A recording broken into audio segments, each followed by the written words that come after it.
আমি ভীষণভাবে অনুরূপ যদি বলেন তাও ভালো, ভীষণভাবে নিজের কাজ, নিজের লেখা, নিজের দল নিয়ে ঘুরে থাকি, ডুবে থাকি।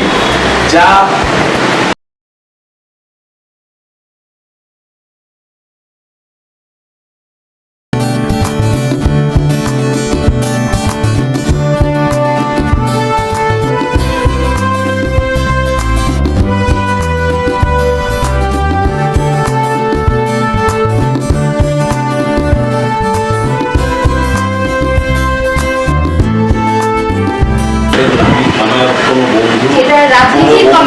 রাজনীতিরই কথা, আমার রাজনীতি বন্ধু নেই, রাজনীতি করে মানে শস্ত্র রাজনীতি আর কি। মানে এমনি আমরা প্রত্যেকের জীবনেই কিন্তু একটা না একটা করে রাজনীতির সঙ্গে যুক্ত, এটা অনস্বীকার্য। কিন্তু এমন কোনো ব্রাইট রাজনীতির লোকের সঙ্গে আমার কোনো বন্ধুত্ব নেই যে বা তার সঙ্গে বসে গল্প করি না, কথা বলার কোনো স্কোপ নেই যে আমি জানি। কারণ আমি ভীষণভাবে অনুরূপ যদি বলেন তাও ভালো, ভীষণভাবে নিজের কাজ, নিজের লেখা, নিজের দল নিয়ে ঘুরে থাকি, ডুবে থাকি। যা ঘটছে কিছু করার নেই। মানে আমি ওইটাকে মানছি না, মানবো না, এটা হতেই পারে, কিন্তু এই বর্তমান জিনিসটাকে আমার এই যেমন আমি আগামী 21শে সেপ্টেম্বর একটা প্রযোজনা করছি, যেটা আমি মানে 2012 সালে থেকে করে আসছি, মাঝে ওটা করি। সেটা হচ্ছে আমি একটি মেয়ে বলে একটি নাম, যেখানে এই মেয়েদের ওপর যে নির্যাতনগুলো পর ঘটেছে তার উপর দিয়েই লেখা। 2012 সাল থেকে আমি করেছি, অনেকগুলোই শো হয়েছে, প্রচুর নিজের সিসিতে রয়েছে, বিভিন্ন জায়গায় রয়েছে। এটা আবার আমি করছি, মানে আমার যদি কিছু বলার ভাষা থাকে আমার থিয়েটার, সেই থিয়েটারে আমি এটাকে আবার অন্যভাবে ওইটাই আনবো। এবার এমন একটা ঘটনা, যত বছর বেরোবে তত বছর একটা করে পালক মোজা হবে, এমন একটা নাটক। কিন্তু আপনার কি কখনো মনে হয়নি সমাজে শুধু মেয়েরা না, ছেলেরাও? আমার কথা হচ্ছে, যেহেতু মেয়েদের এই নাটকটা লিখেছি এবং ছেলেদেরও বলছি লিখেছি, মেয়েদের এই নাটকটা লিখেছিল ওই সোনালী মুখার্জি, যে তোমার অ্যাসিড বার্ন, যে ওই গল্পটা যখন পড়ি ওই সময় আমার খুব আঘাত লেগেছিল।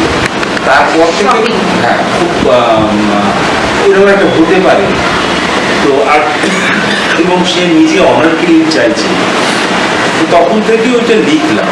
লেখার সঙ্গে খোঁজপাতি নিতে গিয়ে অনেক বিভৎস জিনিস দেখলাম, যেখান থেকে দেখতে পেলাম যে মালদায় রতুয়াতে যেটা ঘটছে, যে ডেটে ঘটছে, আমাদের রাজস্থানেও সেই ডেটে একই ঘটনা ঘটছে, এরকম বিভিন্ন জায়গায়। সুতরাং সেইগুলোকে এক জায়গায় এনে একটা নাটকের একক অভিনয়, একটা মেয়ে বলছে এই ঘটনাগুলো এনাক্ট করছে, সেটা লিখেছি। এই ছেলেদের প্রতি যেমন একটা লিখেছিলাম, প্রতি মানে একজনকে ধরে, এবং তাকে ধরে তার বিভিন্ন লোককে এনেছিলাম, যেগুলো রিয়েল লাইফ স্টোরি। ওরা এই আমাদের এখানেই একটি ব্যাংকের কর্মী, তাকে মানুষের মানে খোরাক করতো, আমরা যেটাকে খোরাক করি, লিটারেলি ব্যাংক কর্মী, এমনকি রেগুলার আসা লোকেরা খোরাক করতো, সুনীল সামথিং নাম। এবার সে একদিন সহ্য করতে পারেনি, তার হাতের বন্দুকটা চালিয়ে দেয় এবং তাতে একজন মারা যায়, একজন দিয়ে বন্দি হয়। এবার এইটাকে নিয়ে আমি পেছনে, যে এই যে মানুষটাকে খোরাক করলাম, এবার খোরাক কতজনকে কত রকম, এরকম বিভিন্ন মানুষ পেলাম আমাদের চাঁদপুরে, বেহালায় একটা লোকালে আসতো একজন ছোটখাটো মানুষ আর কি, তাকে নিয়ে এসে, মানে তারা প্রত্যেকেই তার জায়গা থেকে সরে গেল, পাওয়া গেল না, হারিয়ে গেল, এতই তার উপর মেন্টাল টর্চার তাদের কিছু হয়, তারা খোঁজ নেয়। মানে মানিক বন্দ্যোপাধ্যায়ের উপন্যাসের মতো একদম, একদম, যে এই যখন থেকে পাচ্ছে না, যেমন একটি ট্রেনে গান গাইতো রফি কন্ঠি, ওই মাইক নিয়ে গান গাইতো, বাড়ি ফিরতো, ও স্ত্রী বাদামের প্যাকেট করে দিত, এই করতো। এইবারে বাদাম বেচত, স্ত্রীও গান গাইতো, এই গল্প। এইবারে হঠাৎ করে ও একটু মোবাইল ফোন কেনে, তারপর থেকে ও মোবাইল ফোনে এই কুমার শানুর নাম করে, অভিজিতের নাম করে, এরকম নাম করে করে ফোন আসতো ফাংশনে নিয়ে যাবে। আর প্রত্যেক মানুষ শিল্পীরই একটা ইয়ে থাকে, চাহিদা থাকে, ফাংশন কেউ ডাকে। কত বড় মানুষ ডাকছে, প্রথম প্রথম ও বিশ্বাসও করতো, তার জন্য তৈরিও হতো, মানে ট্রেনে ওটা ছেড়ে দিয়ে বাড়িতে বাড়িতে বসে গান থাকতো। করতো, হ্যাঁ।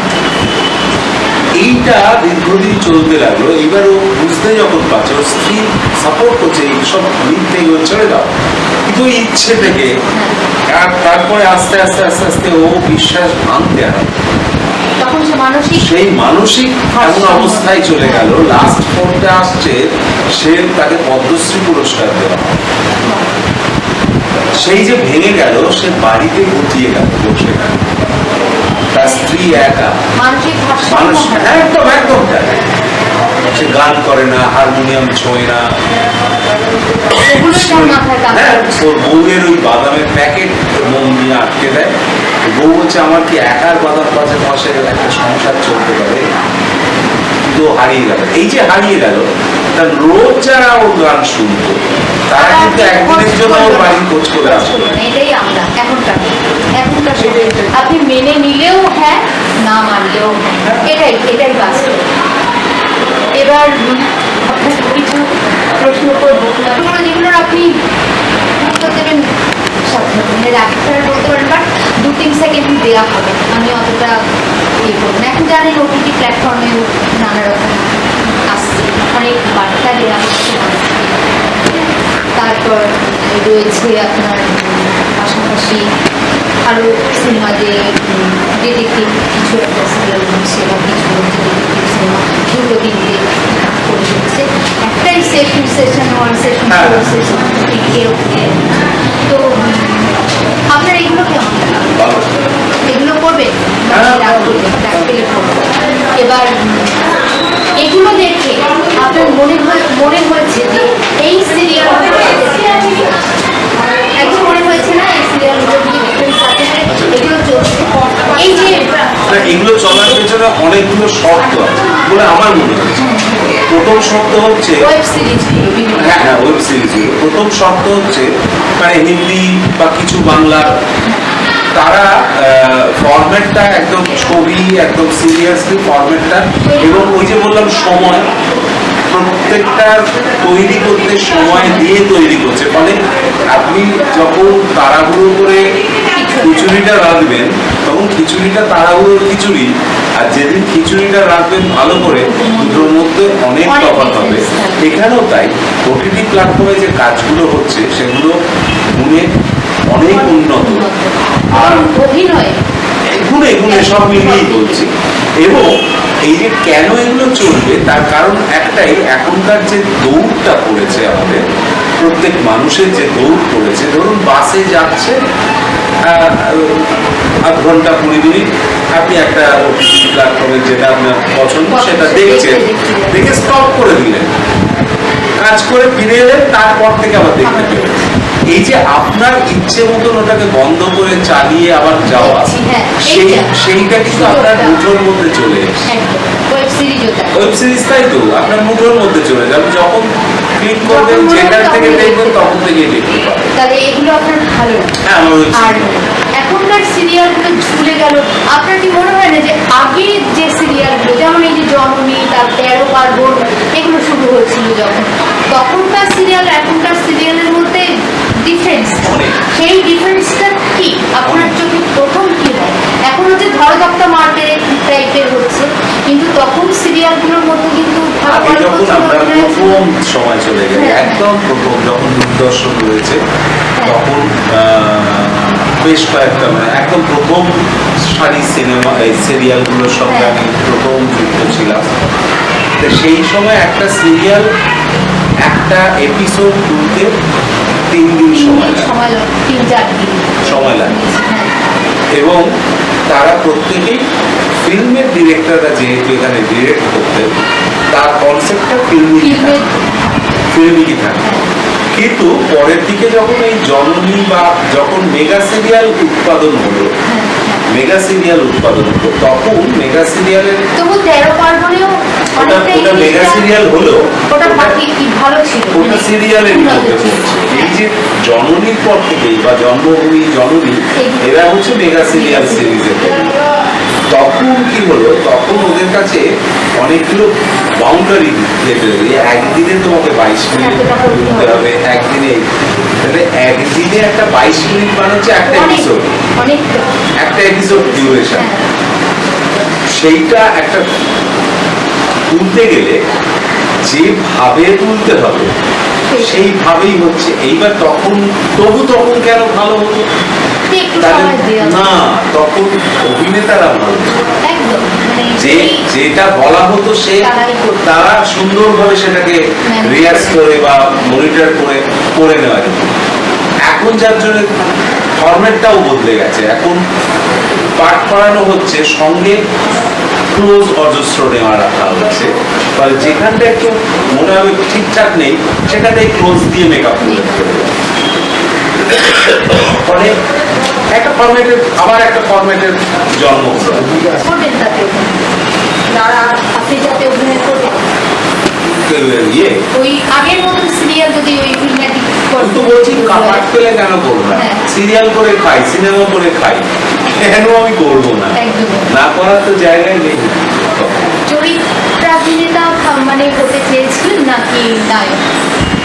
এগুলো কোনোদিন ভাবতে দেয়নি, নাটক আমাকে কোনোদিন এগুলো নাটক ভাবতে মানে দেয়নি, আপনি অভিনয় আমাদের কোনোদিন ভাবতে দেয়নি যে নায়ক। কারণ আমরা যখন পড়েছি বলছে নায়কও তো একটা চরিত্রে অভিনয় করে, সে অভিনেতা হয়তো মেয়ে দিল, হ্যাঁ আর আমরা তার পাশেও একটা অভিনেতা। হ্যাঁ, অবশ্যই ইম্পর্টেন্ট রোল হতে হবে, এটা আমি সবসময় করে এসেছি, গুরুত্বটা মেন। সবসময় করে এসেছি যে আমার গুরুত্ব যেন থাকে। আজ পর্যন্ত সেই রকমই করে এসেছি, সব জায়গাতেই করে এসেছি। এবার এইরকম মানে ক্যারেক্টার অভিনেতাতে উৎপল দত্ত না অনেক চ্যাটার্জি, আপনি কাকে আগ্রহ? অনিত চ্যাটার্জি তো চরিত্র অভিনেতা না, উনি নায়কও বটে। নায়ক ছিলেন কিন্তু চরিত্র অভিনেতাই বেশি এবং করেছেন। উৎপল দত্ত ভিলেন ছিলেন। ভিলেন না, উনিও চরিত্র অভিনেতা করেছেন, চোখ দিয়ে জল বের করানো। না না, টগরি থেকে দেখবো এখন। অনেক। হ্যাঁ, কিন্তু ঘটনা হচ্ছে দুজনের অ্যাক্টিং আলাদা। একটু দুজনকে process আমার খুব আলাদা। ভালো লাগে। হ্যাঁ। যদি এদের দুজনকে নাম্বার বাছা যাবে না। না, হ্যাঁ আমার কাছে বাছা খুব কঠিন, এবং উত্তম সৌমিত্র, খুব কঠিন। দুজন দুরকম অভিনেতা। জোনারটা ক্যারেক্টার অভিনেতা হতে পারে, কিন্তু জোনারটা আলাদা। ধরুন যদি তুলসী চক্রবর্তী তুলসী চক্রবর্তী, অনুপ কুমার, আমি কাকে বলবো? মারাত্মক ছবি ভাবে বিশ্বাস, দুজন, ছবি বিশ্বাস, পারিসান, কাকে আপনি মানে জানেন? এইরকম জোড়া সেই জোড়া। যুগে, হ্যাঁ সেই যুগে এরা এত মানে কমল মিত্র, হ্যাঁ।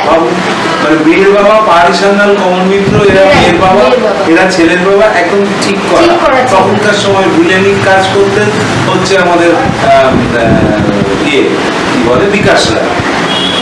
তবে 42-এ মানে হ্যাঁ, এখানে জুতো মেরেছে কেন? তার অভিনয়ের জন্য। হ্যাঁ, তাহলে ওটা আপনি যিনি সার্থক। ওইখানে পৌঁছতে পেরেছে, যে জুতো এটা যে অভিনয় সেটা কেউ ভাবেননি। গাড়িয়াকে যে মারধর করেছেন এইখানে পৌঁছতে পেরেছে। সেটাই মানে অভিনয় সেটা মনে হয়। আপনি ইস্ট বেঙ্গল না মোহনবাগান? মোহনবাগান। আপনি কি দেখছিলেন? এইটা একটু কঠিন, একটু মিশ্র জাতীয়। হ্যাঁ, কারণ দাদু দেশীয়, কাকুমাও দেশীয়, আমরা আবার অনুজের ব্রাহ্মণ, এইটা একটু মিক্স, একদম মানে মিক্স। দুটো বাংলারই ভালোবাসে। না, আশা তো কিছু নেই, কেন বাঁচবো না? না অনেকে এই বাঙালরা এরকম, না। ঘটিটা এরকম, এরকম কিছু নেই, না। এরকম কিছু নেই। আমার বউ বাঙাল, বাংলাতে রান্না খাই, সুতরাং সেটা তো ওটা ওর ব্যাপার। হয়তো ঝগড়ার খাতিরে উস্কে দেওয়ার জন্য কিছু সেটাই বলি, বলে, কিন্তু ওটা অবিভক্ত বাংলা তো। হ্যাঁ। আপনি তো বলুন না শিলিগুড়ি না কলকাতা, সেই জন্য যদি ঝগড়া করে, শিলিগুড়িতে তো অধিকাংশই ওদেশীয় ভাষায় কথা বলে, তো সেইটা নিয়ে তো কোনো- আর আপনি এখনকার মেয়েদের যে উত্তরণ, একদম মানে ফ্র্যাঙ্কলি বলছি, এখনকার মেয়েদের যে উত্তরণ, আগেকার মেয়েদের থেকে এখনকার মেয়েদের যে উত্তরণ, সেটা তরুণ মানে কোন দিকে বলছে? আপনি সব দিকে ধরুন, সব দিকেই ধরুন, আপনি সেটাকে কিভাবে নিচ্ছেন? আগেকার মেয়ে এখনকার মেয়ে বলতে তো না, আমরা আগেকার মহিলা, হ্যাঁ, কিন্তু ঠিক আছে। এখনকার মেয়েদের যে উত্তরণ, যে আমরা যেটা করতে পারি না ওটা ওরা অনায়াসে করে দেয়, অনেক কিছু মানে কিছু কিছু জিনিস ভালো লাগে, যে কথা বলে, হ্যাঁ কি না আমাদের যেমন একটু বলতে পারে, এটা বললো না করবো মানে এরকম। হ্যাঁ। কিন্তু ওরা একদম ফ্রি অ্যান্ড তার কারণ না। তার একটাই কারণ, এখনকার মেয়েরা ওই যে বললাম এখন এমন একটা স্পিডি যুগ এসছে, তারা নিজের হ্যানাটা সাজিয়ে রেখেছে।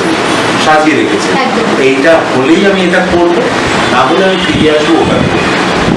কিন্তু আগেকার দিনে যেহেতু কথা শোনার ব্যাপারটা ছিল। শোনার ব্যাপার না, এটা ওরা শুনছে, কিন্তু আমরা ভাবি ও আমার কথা শুনলো না, এটা আমার ভাবনা, ওদের ভাবনা না। ও সোজাসুজি বলছে দাদা এটা আমি করবো না। এই করবো না আমাকে বললো, এইটা নিয়ে আমি খুব ইগোইস্টিক হয়ে গেলাম। ও কিন্তু আমার উপকারেই বলেছে যে এখন বলে দিলে পরে গিয়ে পস্তাবে। ওর দিক থেকে কোনো ক্ষতিকারক দিক নয়, কারণ ও ডেফিনেট যে পরে এইটার সঙ্গে সংঘাত লাগতে পারে, সেজন্য আগে থেকে আমাকে কিন্তু বললো। ওই আমাদের আমলে মেয়েদের তখন ছিল এটা আমাদের এখন মেয়েরা তো নিজের ডিসিশনে চলতো না। সম্পূর্ণ বড়দের উপর দিদি depend বলুন, করতো। আপনি মেবি বা আমার বউ এই সময় খালি ধরলে বাবাকে জিজ্ঞেস করে আর মাকে জিজ্ঞেস করেছিল। সেটাই, হ্যাঁ এইটাই আপনার এই উত্তরটা আমার ভালো লাগছে যে পজিটিভ একদিকে দিক, ভালো। দেখুন পজিটিভ দিক দিয়ে হলে তো আমি কখনোই না বাজে বলবো, বলবো না। ভালো। অবশ্যই আমরা একটা শিল্পী জগতের মধ্যে রয়েছি, তো সেখানে তো পজিটিভ উত্তরণটাকে তো আমাদের মেনে নিতেই হবে এবং ভালোবাসতে হবে। পজিটিভ।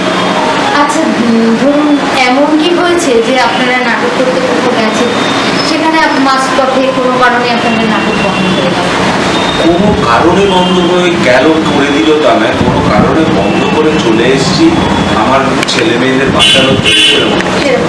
সেরকম। তার মানে হয় সব না হয় মানে জায়গাতেই। সেই ভয়টা আমরা পেয়ে গেছিলাম। সেইটাই, সব জায়গাতেই এরকম একটা ব্যাপার ভয়ের জায়গা থাকে, সেটা আপনি হ্যাঁ। চাকরি করলেও হতে পারে, এখানে থাকলে তোমাকে এ করবো মানে মানুষ আমরা হ্যাঁ, যেমন আমরা একটা জায়গায় পড়েছিলাম, আমি আর ডিটেলে ইচ্ছে করেই বলবো না।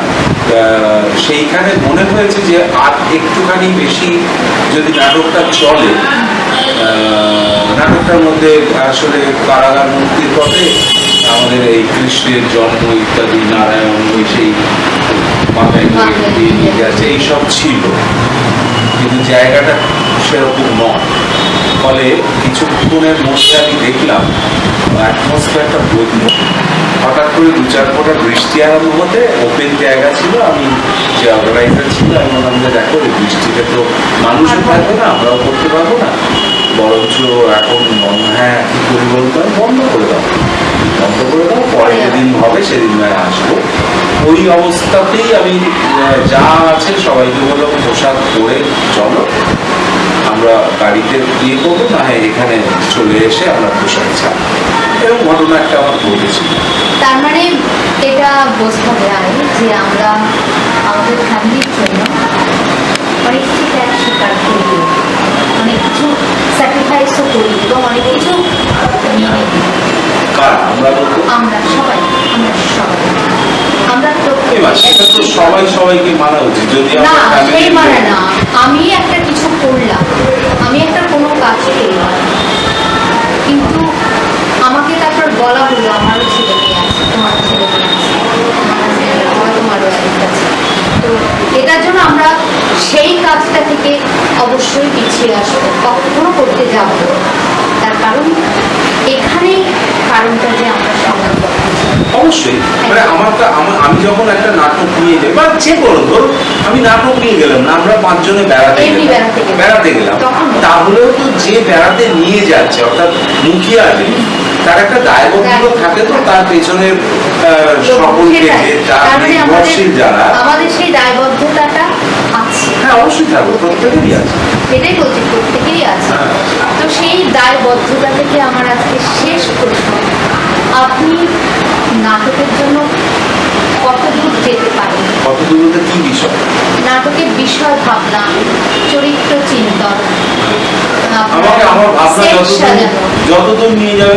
এখন যেটা প্রবলেমে পড়ে, আমি বক্স সেটে কাজ করি না বলে আমার খুব দুঃখবোধ হয় যে আগেকার দিনে যে বক্স সেট তৈরি হতো, একদম হ্যাঁ, weight সেটা weight করতে পারি না। একদম তার কারণ হচ্ছে আমাদের এখন ভাবতেই তো হয় ভ্রাম্যমান, এক জায়গা থেকে আরেক জায়গায় যাবে, সেখানে তো অত সেট বয়ে নিয়ে যাওয়ার মতন অর্থ আমার নেই, তাহলে একটা আলাদা লরি যেতে হয় সেটা। তো আমাকে সাজেস্টিভ সেট ভাবতে হয়, সেটকে কিভাবে বা পর্দা দিয়ে হোকে দিয়ে সেগুলো ভাবতে হয়। কিন্তু নাটক লেখার ক্ষেত্রে আমার যখনই যেটা মাথায় ঘোরে সেটাই লিখে ফেলি, সে বিষয়ের এবং উপর সেটা করে সেটাই করে। আমার নাটকই আমার দলে আজ পর্যন্ত রয়েছে। সেটা। আর আপনার বাবার নাম? আমার বাবার নাম কৌনিশ চন্দ্র ব্যানার্জি, উনি ডক্টর আছেন? না ডক্টর কৌনিশ চন্দ্র ব্যানার্জি। এক সময় আমাদের বর্ণনগর অঞ্চলে খুবই নাম অনেকটা জমিদার টাইপের। জমিদার কমিদার নয়, মানে ওই নাম করা মানুষ ছিলেন, ডাক্তার ছিলেন, এবং ওই আর কি আমাদের ফ্যামিলিগতভাবে অনেক নাম আছে। যখন আমাদের এখানে বসিয়েছিল প্রথম কাশীপুরে আমাদের আদি বাড়ি, তখন সেই হুসেন শাহের আমলে নিয়ে এসে সংস্কৃত টোল করে ওখানে বসানো হয়েছিল। তারপর থেকে আমাদের ডোনাল্ড স্ট্রিটের মুখের বাড়িটা আমার, কিন্তু ওই টানা যে বাড়িগুলো সবটাই আমাদের জ্ঞাতি বাড়ি, একসময় ভেতরে ভেতরে সব যাওয়া ছিল। মানে ওটা পাড়াই, মানে আমার আত্মীয়। হ্যাঁ, এখান থেকে ওই পর্যন্ত একটা সোজা লাইন, সোজা পাড়াটাই ছিল। এখন সব পাঁচিল উপরে আলাদা। আর লাস্ট একটা প্রশ্ন, এটাই লাস্ট, মানে এখনকার অভিনেতা অভিনেত্রীদের আপনি কি বলতে চান? মানে একটা বার্তা জাস্ট। এখনকার অভিনেত্রী বলতে মিডিয়াগত ভাবেই হোক বা সিরিয়াল সিরিয়ালই হোক, ওই যেটা কথায় কথায় আসছিল শেখা ইত্যাদি, ওইটাই একটু ল্যাক। এই জিনিসগুলো আরেকটু মন দিই। মানে পাঠ তো পেয়ে যায়, সবাই পেয়ে যায়, পাঠ পেয়ে যায়, পাঠ পাওয়ার রাস্তাও আছে, কিন্তু একবার পাবো, দ্বিতীয়বার পাওয়ার জন্য না আমাকে সেই জিনিসটাকে সাস্টেন করাতে হবে। অর্থাৎ প্রথমবার তো সাপোজ টু বি আমি নিয়ে গিয়ে বললাম একে একটা পাঠ দাও, যদিও এখন এগুলো সব ঢুকে যাচ্ছে, তো যাই হোক কেউ না কেউ সামওয়ান যদি তাকে পাঠ দিয়ে দেয়, কিন্তু ওইটা তো করলো সে, তারপরের পাঠটা পাওয়ার জন্য সে যেটা করে এসছে সেটাই কিন্তু তার প্রাপ্তার হবে, যে ওইখানে দেখেছি ও ভালো। যেমন আমরা যখন তখন তো এতগুলো জায়গা ছিল না, ইন্দ্রপুরীতে পাঠ করছি, এইবারে পরের দিক থেকে দেখা যাচ্ছে যে আমাদের যখন সিন হচ্ছে তখন ওই মনিটরের পাশে বা ইয়েতে বেশ কিছু লোক দাঁড়িয়ে আছে, আচ্ছা পাঠ করলাম, হয়ে গেল। এই যে লোকগুলো এরা কিন্তু অন্যান্য ফ্লোরে বা অন্যান্য জায়গাটার টেকনিশিয়ান।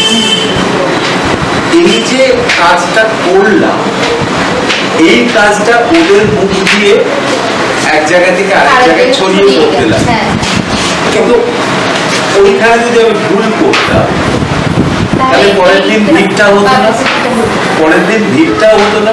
প্রথম একজন কেউ গিয়ে তো বলেছে একজন ছেলে এসছে, একে নেওয়া যায়, এই সূত্র ধরে তারা দেখেছে।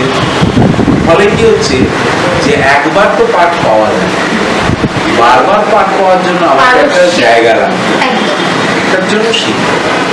আপনার কাছ থেকে অনেক কিছু জানলাম, শুনলাম, এবং এই কথাগুলো আজকাল কেউ ওপেনলি বলে যে আরো শিখতে হবে, এখনকার ছেলেমেয়েদের আরো শিখতে হবে। এটা না সবাইকে সবার কাছ থেকে আমি শুনি করছে, মানে আমি এরকম আরো তো কথা বলেছি তাদের সাথে, বলছে ওদের কি বলতে যাবো, ওরা ভাবছে যে ওরা সব জেনেই, এই যে ভাবনা চিন্তা। কিন্তু আপনি পরিষ্কার বললেন ওদের আরো শেখার। সবার আমি এই যে এখন একটা করছি মধুর হওয়া বলে, সেখানে যখন ছেলেগুলো বলে বা আমি যখন কোনো কিউ দিই যে এইভাবে কর এইভাবে কর, তারা খুব গ্ল্যাডলি মেনে নেয় এবং করে বলে ভাগ্যিস বললে। এটা তো আদান প্রদান করার জায়গা, আদান প্রদান করছে। তাহলে অনেকক্ষণ আর কি কথা বললাম, আপনাকে হয়তো ডিস্টার্ব না, আপনি পরে সব আসতে পারবেন। হ্যাঁ, তো খুব ভালো লাগলো, ভীষণ ভালো লাগলো। এভাবেই আপনি বলবেন, আপনার কাছে যারা আসবে তাদের অন্তত আপনার মতন হওয়ার চেষ্টা যেন তারা করে, সেই চেষ্টাটা আপনি করবেন। আর আপনি ভালো থাকবেন।